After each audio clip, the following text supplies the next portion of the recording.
ভালো কিছু মৃত্যুর আলামত আছে, যে লক্ষণগুলো দেখলে বুঝবেন যে লোকটার ভালো একটা মৃত্যু হয়েছে। হুসনুল খাতিম, ভালো একটা আলামত সবাই চায়। এক নম্বরে রাসূল সাল্লাল্লাহু আলাইহি সাল্লাম তিনি বলেছেন যে মৃত্যুর সময় কালেমা পড়ার সৌভাগ্য লাভ করা, কালেমা পড়তে পারা। আল্লাহর হাবিব বলেছেন যে ব্যক্তি মৃত্যুর সময় শেষ বাক্য হবে লা ইলাহা ইল্লাল্লাহ, আল্লাহ তাকে জান্নাত নসিব করবে। সুবহানাল্লাহ। দুই নম্বরে আল্লাহর হাবিব বলেছেন কপাল ঘেমে যাওয়া। মোমেন ব্যক্তি যখন মারা যায় তার কপালটা ঘেমে যায়, ঘর্মাক্ত হয়ে সে মারা যায়।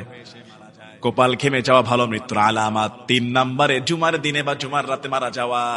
রাসূল বলছে জুমার দিন জুমার রাতে কেউ যদি মারা যায় তার কবরের আযাবটা আল্লাহ মাফ করে দেয়। সুবহানাল্লাহ। চার নম্বরে আল্লাহর রাস্তায় শহীদ হওয়া। দ্বীনের জন্য যুদ্ধ করতে গিয়ে যারা মারা যায় এদেরকে বিনা হিসাবে জান্নাত, শহীদের মর্যাদা।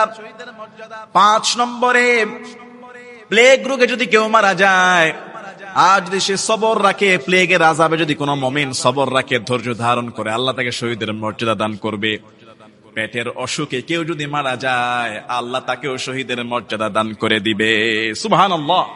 এরপরে যেই মা প্রসূতি মা সন্তান গর্ভ নিয়ে কিংবা সন্তান জন্ম দিতে গিয়ে দুনিয়া থেকে বিদায় হয়ে যায়, ওই ছোট্ট মাসুম সন্তান, গর্ভস্থ সন্তান, জন্ম নেওয়া সদ্য ভূমিষ্ঠ সন্তান, যাকে জন্ম দিতে গিয়ে মা দুনিয়া থেকে বিদায় হয়ে গেলেন, সেই সন্তানটা তার মাকে নাড়ি ধরে টান দিয়ে জান্নাতে নিয়ে যাবে। সুবহানাল্লাহ। এরপরে হলো যারা আল্লাহর রাস্তায় পাহারা দেয়। আল্লাহর রাস্তায় একদিন পাহারা দেওয়া, একদিন পাহারা দেওয়া, সারা রাত নামাজ পড়া, সারা দিন রোজা রাখার সমান সওয়াব। সুবহানাল্লাহ। নিজের পরিবারকে রক্ষা করতে গিয়ে, নিজের সম্পদকে রক্ষা করতে গিয়ে যারা মারা যায় এদেরকেও আল্লাহ তাআলা শহীদের মর্যাদা দান করে দিবে। এরপরে যারা পানিতে ডুবে মারা যায়, আগুনে পড়ে মারা যায়, কোনো কিছু চাপায় পড়ে ধসে পড়ে মারা যায়, এদেরকেও শহীদের মর্যাদা। সুবহানাল্লাহ।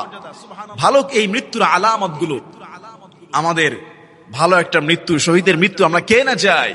তবে প্রথম কাজ হলো কালেমা পড়ার সৌভাগ্য অর্জন করা। কোন ব্যক্তিকে যদি দেখেন অসুস্থ, মুমূর্ষ, রাসূল বলছে তাকে কালেমার তালকিন দাও। একটা মানুষ অসুস্থ, মুমূর্ষ, আমরা কি করছি?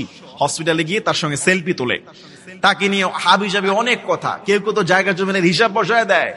একটা মানুষ যখন মৃত্যুর মুখোমুখি, অবস্থা খারাপ, তখন তার কানে পড়েন লা ইলাহা ইল্লাল্লাহ, লা ইলাহা ইল্লাল্লাহ মুহাম্মাদুর রাসূলুল্লাহ সাল্লাল্লাহু আলাইহি ওয়াসাল্লাম। তাকে তাসবিহ, তাহলিল, তাকবীর এগুলি তালকিন দেন, তার জন্য সুন্দর একটা মৃত্যু হয়। হে আল্লাহ, আপনি আমাদের সবাইকে সুন্দর একটা মৃত্যু নসিব করে দিয়েন, যে মৃত্যুর কারণে আমরা যেন জান্নাতে হতে পারি।